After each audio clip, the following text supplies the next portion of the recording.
पंजाब हुकूमत smoke control करने की बजाय स्मोक मीटर अपने काबू में करने लगी। बर्दाश्त के आलमी दिन पर वजीर आजम शहबाज शरीफ का थोड़ा सा नाकाबिले बर्दाश्त बयान। वजीर आला पंजाब मरियम नवाज तनकीद और तशहीर एक साथ करने लगी। साबिक स्पीकर कौमी असम्बली असद कैसर की मुस्ताफी जजेस को दावत।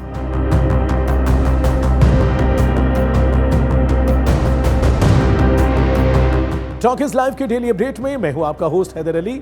बढ़ते हैं तफसीलात की जानिब, लेकिन इससे पहले हमें लाइक, फॉलो और सब्सक्राइब कीजिए और बेल आइकन को दबाना मत भूलें ताकि टॉकीज लाइव पर हमारी मुलाकातें यूं ही चलती रहें। लाहौर के ऊपर जो धुंध नजर आ रही है ना, वो स्मोक है और हुकूमत को स्मोक की नहीं, स्मोक के मीटर की फिक्र है, क्योंकि पाकिस्तान शायद दुनिया का वाहिद मुल्क है जहां स्मोक कंट्रोल करने का तरीका यह है कि स्मोक दिखाना ही बंद कर दो। मीटर 500 से आगे जाता ही नहीं, 500 के बाद AQI की वैल्यू आती ही नहीं।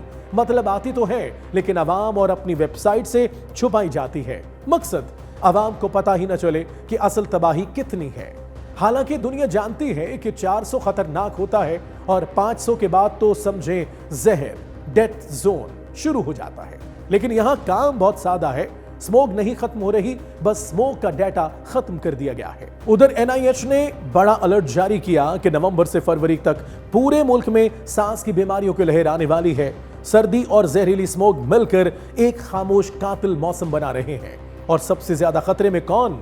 लाहौर, मुल्तान, गुजरांवाला, रावलपिंडी, इस्लामाबाद। लेकिन लाहौर की फजा तो इस वक्त जहन्नुम के लेवल पर है। रावी रोड, शाहदरा, सगियां, यहां तो AQI 1200 तक चला जाता है। जी हां, 1200 तक। दुनिया में कहीं भी यह लेवल रिपोर्ट हो तो शहर में इमरजेंसी लग जाती है। हमारे यहां इमरजेंसी नहीं लगती, मीटर लग जाता है। फ्रीज। 500 के बाद हड़ताल, इसलिए माहिरीन इसे 5वां मौसम कहते हैं। ऊपर धुआं, नीचे धुंध, बीच में हम लोग। टेम्परेचर इन्वर्जन ने धुएं को जमीन पर चिपका दिया है और हुकूमत ने हकीकत को फाइलों में चिपका दिया है। NIH के मुताबिक इस सीजन में दमा बढ़ेगा, खांसी, गले की जलन बढ़ेगी, नमूनिया के केसेस ऊपर जाएंगे, दिल के मरीजों की पेचीदगियां बढ़ेंगी और बच्चों और बूढ़ों के लिए खतरा दुगना हो जाएगा। लेकिन हुकूमत ने क्या किया? ना इंडस्ट्री पर एक्शन, ना गाड़ियों के धुएं पर चेक, ना कोई मास्क मुहिम, ना कोई इमरजेंसी हेल्थ कैंप। बस एक काम किया है, 500 से ऊपर सच छुपा दो। असल मसला यह नहीं कि स्मोक कितनी है, असल मसला यह है कि हुकूमत इसे मानने को तैयार नहीं है। और आखिर में बस इतनी सी बात, ये स्मोक नहीं, ये हुकूमती नाअहली का गुबार है। हुकूमत ने अवाम को स्मोक से नहीं बचाया, सिर्फ सच से बचाया है। बर्दाश्त के आलमी दिन पर वजीर आजम शहबाज शरीफ ने फरमाया कि कायदे आजम ने रवादारी और बर्दाश्त वाला पाकिस्तान चाहा था। उनकी जो सोच थी कि ऐसा पाकिस्तान जिसमें बुर्दबारी, तहम्मुल, बर्दाश्त और तमाम मज़ाहिब को मुकम्मल आज़ादी हो।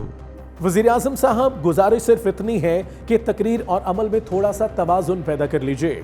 कायदे आज़म ने वाकई बुर्दबार पाकिस्तान चाहा था, मगर आप अपने सियासी मुखालिफिन की मामूली सी बात भी बर्दाश्त नहीं कर पाते। ये बात सब देख रहे हैं।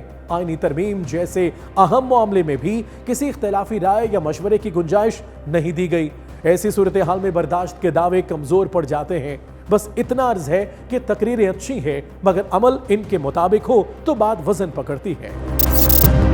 साबिक स्पीकर कौमी असम्बली असद कैसर ने कहा कि सुप्रीम कोर्ट से मुस्ताफी होने वाले जजेस आगे आकर हमारी तहरीक को लीड करें, पूरी कौम उनके साथ होगी। उन्होंने मराद छोड़कर इंसाफ का साथ दिया है। जो सुप्रीम कोर्ट के जजेस जिन्होंने बहुत बड़ी कुर्बानी दी है, जिन्होंने आइन और कानून का साथ दिया है, जिन्होंने अपने हलफ के साथ इंसाफ किया है, वो इस पाकिस्तानी कौम की हीरोज हैं। हम उम्मीद रखते हैं कि वो इस तहरीक में आगे आए, वो लीड करे इस तहरीक को, पूरी कौम उसके साथ होगी। और हम इसको भी बहुत खालिज तहसीन पेश करते हैं, कदर की निगाह से देखते हैं कि इन्होंने इस्तीफा दे के, बरात छोड़ के एक इंसाफ का साथ दिया और उन्होंने जो फैसला किया है वो तारीख में याद रखा जाएगा। असद कैसर साहब ऐसे बयानात न सिर्फ मुस्ताफी जजेस को मजीद मुतनाज़ बनाएंगे, बल्कि हुकूमत के उस बयानिए को भी तकवीयत देंगे कि ये जजेस सियासी झुकाव रखते थे और इसी वजह से अदालत छोड़कर गए। गुज़िश्ता अदलिया तहरीक की मिसाल हमारे सामने है। इफ्तिखार चौधरी समेत किसी जज ने किसी सियासी जमात का हिस्सा बनने की बात नहीं की थी, बल्कि तमाम जमातें खुद इस तहरीक के पीछे खड़ी हुई थी।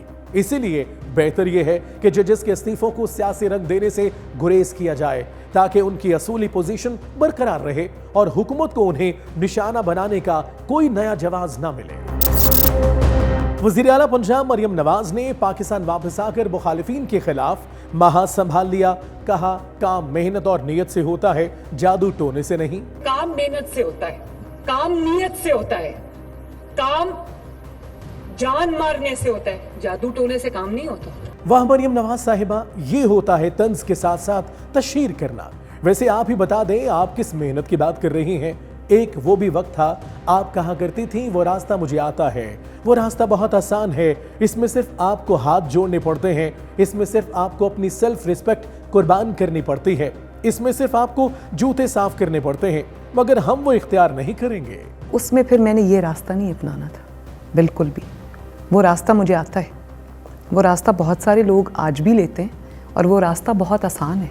उसमें सिर्फ आपको हाथ जोड़ने पड़ते हैं, उसमें सिर्फ आपको अपनी सेल्फ रिस्पेक्ट कुर्बान करनी पड़ती है, उसमें सिर्फ आपको जूते साफ करने पड़ते हैं और वो आसान रास्ता है, वो मुझे भी आता है। सीएम साहिबा, दरख्वास्त इतनी सी है, आप असल मेहनत की वजाहत कर दें, लंबी चौड़ी डिटेल में हम नहीं जाते। Talk is live, like share subscribe कीजिए, क्योंकि सच वही जो हम बोले। Talk is live.